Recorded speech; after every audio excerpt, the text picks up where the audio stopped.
To begin the interior cleanup, I'm going to start with the easy stuff. I'm going to start with the doors.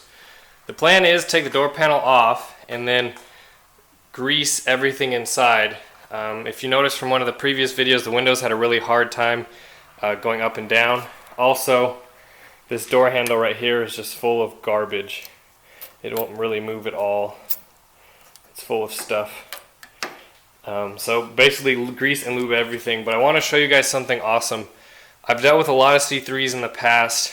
There's two amazing things on this car. All the hardware is factory, so nothing's been taken out and replaced with something different. But I want to show you guys this. I bet you've never ever seen that. So that is a moisture barrier, and it's completely intact. Usually these things get ripped apart and thrown away. And with good reason. I mean, they're kind of in the way from getting into everything if you want to fix your power windows. I plan on taking it off and then fixing everything I need to inside and then reinstalling it, just because it's so rare to find them. So just want to show you guys that. That's how original this car is. Alright, so we're gonna raise the window up. It's about as good as it goes up by itself. But one thing I want to do is clean out all this crap that's inside the doors. I've seen worse, but again, this door shell right here is metal, and you want to get all the crap out of there, or else you're going to eventually have rust problems. I'm surprised it's not more full of stuff than it is now, just because it sat outside for so long. But I'm going to lube up these window tracks and see if I can't get the window to work a little bit better.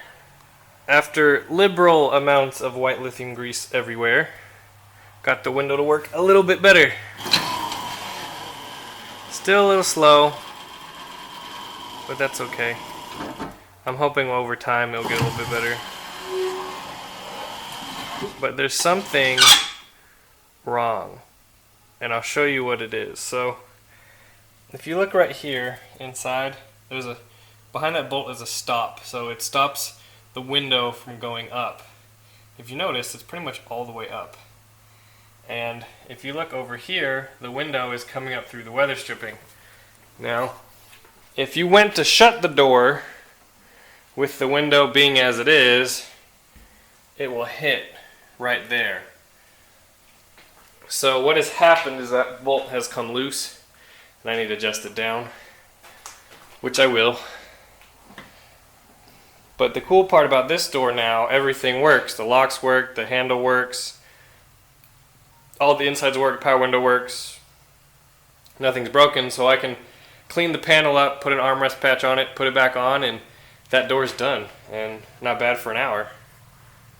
So yeah, little things like that when it comes to taking a car that's been sitting for so long, you have to do this kind of stuff. It might be boring, but it's definitely something you need to do. Alright, the door is all back together, except for the door panel. Everything's lubed and cleaned. Watch this.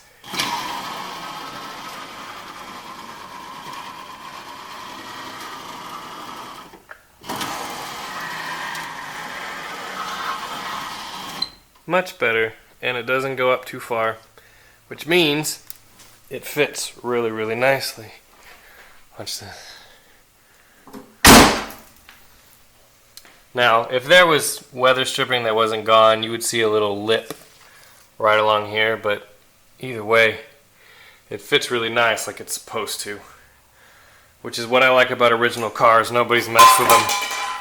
Nobody's done anything. I also took the time to clean the inside sill, if you remember, full of dirt. Looking pretty good. So I think once I get all the interior all taken care of, it's going to look awesome. So next, I'm going to go ahead and pull out the seat to see what's underneath it and to see the condition of the tracks and all that stuff. I got the passenger seat out, and it's pretty much as I expected. A bunch of garbage, no money. Well, there's a few coins. But I want to show you guys this. So this is what sun and time will do to carpet that originally looked like that. So that was the original color, and over time it turned into that gross stuff. So no gold or no awesome finds on this side so far. I'm going to go ahead and pull the other seat and probably pull the carpet out just because I have it out. If you know anything about see-through Corvettes and seat belts in the 77 and down cars, you'll know that this is a miracle. The fact that still works like that, pretty good. Also, check out how nasty that belt is. And it used to look like that. So, yep, leaving your car outside is probably not a good idea. So I've decided I'm going to strip the whole interior with the exception of, probably won't take out the center console and I won't take out the dash, but other than that, it's all going to come out to get cleaned anyway, so I might as well take it out. If I find any surprises along the way, I will definitely make sure I grab a video of those. Got the driver's side seat out, and as I hope, there's a lot more coins on this side. Honest truth, I mean, I find like $2 of coins every time I do an interior. I'm wishing one day somebody would lose like a diamond ring or like their billfold full of like $1,000, but as of yet, it hasn't happened yet. Something interesting about this car though is that usually I find people have replaced all the factory screws with wood screws or just stuff that's incorrect, but every screw I've taken out of this car is correct.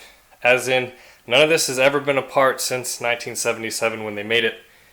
So I'm happy about that. The reason why is because it makes this a lot easier to do, and also you find less bubba. Like I said, the only bubba I know of is that radio, and that's it. Here is the interior all stripped out.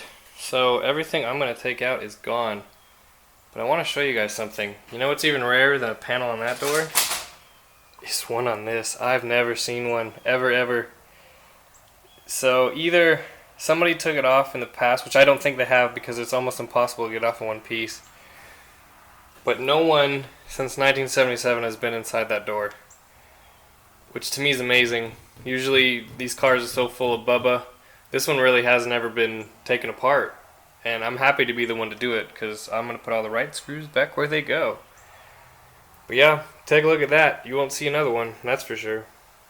Do you want to know a reason why not to smoke in your Corvette even though it has T-tops? Because that is what it does. So these pieces look pretty much identical when I started, and I've cleaned these other pieces which cleaned up awesome. I was really hoping that they would.